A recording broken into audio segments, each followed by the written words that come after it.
Video देखने वालों को नमस्ते। तो आज हम फिर बात करेंगे उन स्टॉक्स के बारे में जो कि चार्ट पर अच्छे लग रहे हैं। तो शुरुआत करते हैं। हम पहला शेयर लेते हैं 5 पैसा। तो ये एक ब्रोकिंग कंपनी है और इस समय ब्रोकिंग कंपनियों का बिजनेस बड़ा ज़बरदस्त चल रहा है। एंजल ब्रोकिंग जो है वो लाइफ टाइम हाई पर ट्रेड कर रहा है। आईसीआईसीआई सिक्योरिटीज़ वो भी अच्छा कर रहा है। अब एक और छोटे ब्रोकर को अगर हम देखें इसके चार्ट को, तो यहाँ पे भी ब्रेकआउट के ये करीब है। तो ये जो है मैंने लिया हुआ है वीकली चार्ट, और वीकली चार्ट को अगर हम देखें तो यहाँ एक ब्रेकआउट आया है, वॉल्यूम बढ़िया रही है। तो इस स्टॉक पर जो है नज़र रखी जा सकती है 5 पैसा पर। तो ये भी शायद अच्छा कर सकता है। अब एक केमिकल स्टॉक में ले लेता हूँ, अक्षर केमिकल। तो केमिकल कंपनीज भी बढ़िया कर रही हैं। तो यहाँ पे अगर इसके चार्ट को देखें तो एक लंबी गिरावट, फिर उसके बाद लंबा कंसोलिडेशन, और उसके बाद जो है अब ये तेज़ी शुरू हो रही है। वॉल्यूम जो है काफ़ी अच्छी है, और अगर हम चार्ट को देखें तो इधर एक जो है ब्रेकआउट आया है। तो एक ब्रेकआउट के बाद हल्का सा छोटा करेक्शन, और इसके बाद जो है इस वीक जो है लास्ट वीक जो है बहुत बढ़िया वॉल्यूम के साथ जो है मूवमेंट हुआ है। तो इस पर जो है नज़र रखनी चाहिए। ये स्टॉक जो है बड़े टारगेट्स जो है हमें दिखा सकता है, तो इस पर जो है नज़र रखिए।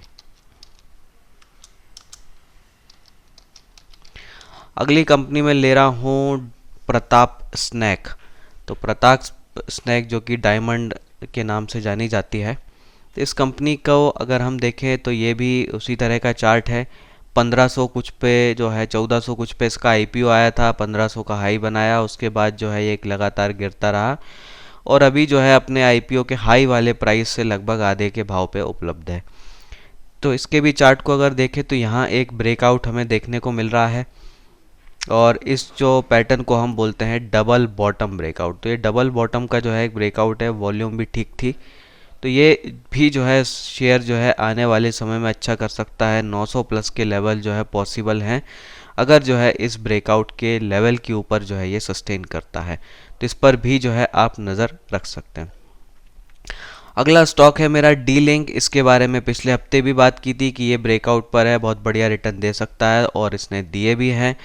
तो लास्ट फ्राइडे को जो है 15% ऊपर जो है ये क्लोज हुआ था। तो इसको भी अगर हम देखें तो हमने जब बात की थी तो 140 था, और अभी प्राइस जो है 163 चल रहा है। तो इसमें जो है अब अगर आपने लिया है तो आप अपने स्टॉप लॉसेस जो है वो अपडेट कर सकते हैं, और उसके हिसाब से पोजीशन को कैरी कर सकते हैं।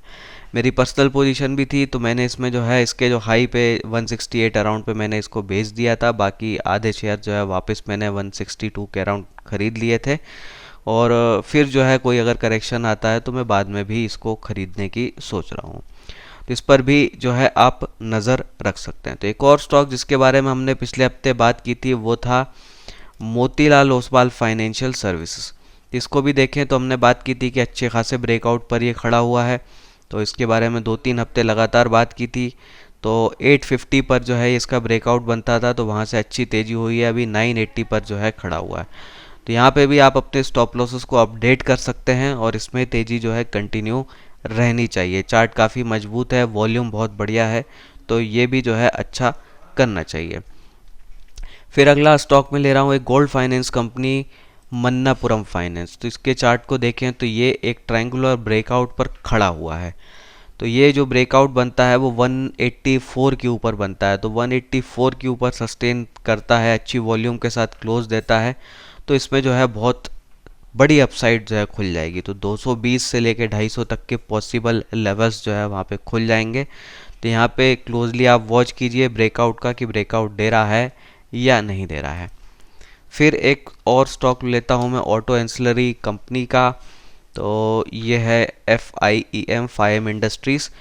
तो यहाँ पे भी हमने पहले बात की थी कि ये भी ब्रेकआउट पर खड़ा हुआ है। 680 का इसका ब्रेकआउट लेवल था, वहाँ से अच्छी खासी तेज़ी जो है इसने दी है। 800 के लेवल पर अब जो है ये आ गया है।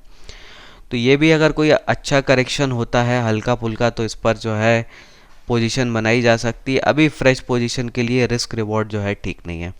तो एक डिस्क्लेमर दे दूं कि इस कंपनी में मेरी पर्सनल इन्वेस्टिंग पोजीशन है। 360 रुपये के भाव से जो है मैंने इसको लिया है, और थोड़ा सा मैंने और ऐड किया था 700 के आसपास। तो अभी जो है ये पोजीशन मैं कंटिन्यू करूँगा, और मैं काफ़ी लंबा रखने का मेरा प्लान है। तो ये जो कंपनी है ये गाड़ियों की हेडलाइट वगैरह बनाती है। तो जो भी स्पेशली बाइक में जो है इसका अच्छा खासा मार्केट शेयर है। तो बाइक की फ्रंट लाइट हो, टेल लाइट हो, तो ये जो है वो बनाती है। अब यहाँ पे जो इलेक्ट्रिक गाड़ियाँ आ रही हैं वहाँ से जो है इनका बिजनेस जो है काफ़ी अपटिक हो सकता है, क्योंकि इलेक्ट्रिक गाड़ियों में जो है एलईडी लाइट का ही इस्तेमाल होता है, जो कि थोड़ी महंगी होती है, कॉस्टली होती है। क्योंकि इलेक्ट्रिक गाड़ियों को पावर सेविंग करनी होती है तो वहाँ पे जो है उसका इस्तेमाल होता है, हेलोजन लाइट का नहीं होता है। तो ये कंपनी हो अच्छा कर सकती है। साथ में जो पीयर कंपनीज हैं, लूमैक्स ऑटो हो, मिंडा हो, इन पर भी जो है आप नज़र रख सकते हैं। फिर अगला स्टॉक जो है वो मैं ले रहा हूँ कोरोमंडल इंटरनेशनल। पिछले हफ्ते भी बात की थी, ब्रेकआउट के बाद जो है करेक्शन इसका चल रहा है, तो ठीक ठाक रिस्क रिवॉर्ड पर अब जो है आ गया है।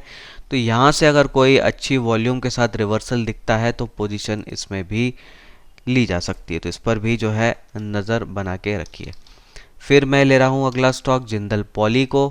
तो जिंदल पॉली जो है अच्छी खासी तेज़ी हुई, तेज़ी के बाद जो है कंसोलिडेशन हुआ और अब ये कंसोलिडेशन पूरे होने की कगार पे है। वॉल्यूम में एक्शन शुरू हो गया है। तो इसके अगर हम चार्ट को देखें तो ये जो है, तो इसके चार्ट को देखें तो ये जो है ब्रेकआउट दे दिया है इसने, एक ट्रायंगुलर ब्रेकआउट दिया है, वॉल्यूम बड़ी शानदार रही है। तो इस पर जो है आप नज़र रख सकते हैं ट्रेडिंग पोजीशन के लिए। तो आने वाले समय में ये भी अच्छा कर सकता है। 10 से 30% तक की अपसाइड जो है यहाँ पे टेक्निकली पॉसिबल दिखती है। फिर जो है एक रियल इस्टेट का स्टॉक में ले लेता हूँ, ओबेरॉय रियलिटी। तो इसका भी अगर देखें तो इसने भी अच्छा खासा ब्रेकआउट दे दिया है, अपने लाइफ टाइम हाई पे है, मल्टी ईयर ब्रेकआउट है। 2018 के बाद जो है इस हाई लेवल को जो है ये टेस्ट कर रहा है, उसके ऊपर ट्रेड कर रहा है, वॉल्यूम भी ठीक है। तो इस पर भी जो है नज़र आप बना के रख सकते हैं, ये स्टॉक भी जो है अच्छा कर सकता है। फिर एक पाइप कंपनी को मैं लेता हूँ, SRI पाइप, श्री कला अस्थि पाइप। तो इसके चार्ट को देखें तो ये भी मल्टी ईयर ब्रेकआउट के करीब है। तो 2019 से जो एक कंसोलिडेशन इसका चल रहा है वो हो सकता है पूरा हो जाए। तो वॉल्यूम जो है इसकी अच्छी है, ठीक ठाक चल रही है। तो यहाँ पे जो लेवल आपको वॉच करना है क्रिटिकल लेवल, वो 250 प्लस के। तो अभी चल रहा है 230, तो 250 प्लस पर कोई अच्छी वॉल्यूम के साथ क्लोज वगैरह आता है, सस्टेन करता है वहाँ पे, तो फिर बड़े अपसाइड जो है इसमें खुल जाएंगे। तो इस पर भी जो है नज़र आप बना के रख सकते हैं। फिर एक और कंपनी है स्पार्क। तो इसने भी मल्टी ईयर ब्रेकआउट दिया है, इस पर भी जो है हमने कई बार बात की है। अच्छे खासे जो है कंसोलिडेशन के बाद ब्रेकआउट दिया, बड़ी अच्छी वॉल्यूम के साथ, ब्रेकआउट के बाद कंसोलिडेशन, और अब जो है फिर नई तेज़ी के लिए जो है ये तैयार हो रहा है। तो इस पर भी नज़र बना के रखिए, तो इसमें भी बड़ी अपसाइड जो है पॉसिबल है। तो इतने सारे स्टॉक्स पर जो है आज चर्चा कर ली है। आज के लिए इतना ही। तो ट्रेडिंग हमेशा जो है स्टॉप लॉस के साथ कीजिए, बिना स्टॉप लॉस के साथ ट्रेडिंग मत कीजिए, और साथ में अपनी खुद की रिसर्च भी ज़रूर कर लें, क्योंकि पैसा आपका ही है। तो फिर मिलेंगे। जय हिंद। अगर आप मेरे साथ ट्रेड करना चाहते हैं तो यहाँ पे जो है एंजल ब्रोकिंग में आप अपना डीमैट अकाउंट खोल सकते हैं और मेरे साथ जो है फिर आप ट्रेड कर सकते हैं। लिंक आपको डिस्क्रिप्शन में, कमेंट में मिल जाएगी। फिर मिलेंगे। जय हिंद।